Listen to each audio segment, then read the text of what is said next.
May the Supreme Being protect us both, the teacher and the disciple, by revealing to us the true nature of knowledge. May the Supreme Being protect us both, the teacher and the disciple, by revealing to us the application of that knowledge. May we both, the teacher and the disciple, strive together for the acquisition of knowledge and wisdom.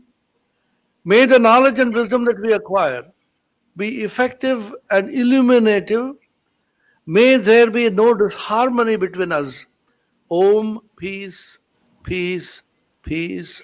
Om, that existence. It's a privilege for me to have been called upon to say a few words on this very important policy that the government of India is launching, which we believe will transform the lives of millions of learners of the future generation. Why I say this is because if you trace the history of the educational policy in India, the first one which is enunciated by the British through a declaration by Macaulay in 1835, in which he said we should have a policy for the colonies, which will particularly India, wherein we will give such an education by which the Indians will appear to be Indians from outside, but inwardly they will be completely and thoroughly anglicized. And they will serve the British as clerks, brilliant clerks, but we will break the backbone of India by breaking into smithereens their spiritual and intellectual culture.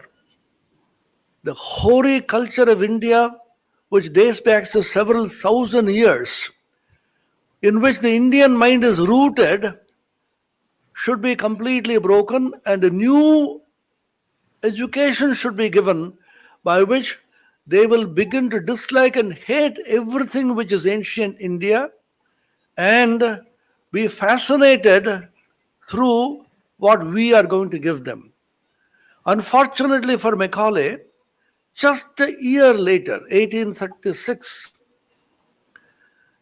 there was born Sri Ramakrishna Paramahamsa in a remote corner, a village in Bengal, who completely rejected the education given by enlightened, those who are sharp, those who are understanding. They will carefully examine and accept what is beautiful and what is original. And Moodha, those who are fascinated, they will be simply carried by the mob. So in exactly the same way, for 185 years since Macaulay proclaimed his educational policy, unfortunately, India has been following that policy. Generations of students have been trained to believe that anything Indian is so unfortunately useless conditions. On the one hand, they will be looking back to our ancient scriptures, Sanskrit language, which has been so far neglected, and gems from there they will pick up and adapt it to modern conditions. At the same time, we have so much to learn from the West. Swami Vivekananda said, can you be the Occidental of the Occidentals in your power of energy, punctuality, scientific temper? At the same time, can you be a Hindu? We should combine these two virtues, the East and the West. Eastern spiritual wisdom and the Western scientific temper. And Sanskrit education, I'll say just a few words on that. Whenever we talk about Sanskrit, we immediately identify it with the Vedic education, Hinduism, and so on, which is just a misnomer. It's one of the finest of languages which has been recognized all over the world. Most scientific Panini's grammar has been recognized by all the linguists as one of the finest and the most scientific of grammars. And the British who came to India, liberal British, they studied. Asiatic Society was founded by Sir William Jones more than 250 years ago. Sanskrit was given such an importance, and Suniti Chatterjee headed a commission, the first Sanskrit commission, immediately after country became free and the UGC was set up. And he had given such extraordinarily beautiful recommendations. It is there on the website for everybody to see. Nothing new is happening. Old wisdom which has been given to us, unfortunately not implemented by so far for whatever reason. Sanskrit education, if it spreads, our country's great heritage will be understood, and combined to that is the modern education of English and all the Indian languages given equal status.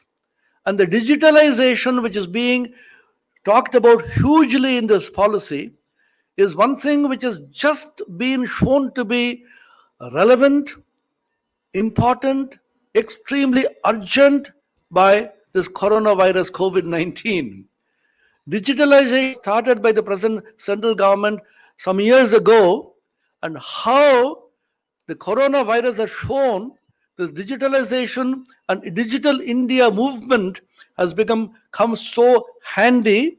And we personally know how so many of our students are happily able to access the internet and do online classes. I got a picture from one of my students in a remote village in Jharkhand. In the midst of the paddy field, he is doing his classes because he says the internet connectivity is best when in the open air.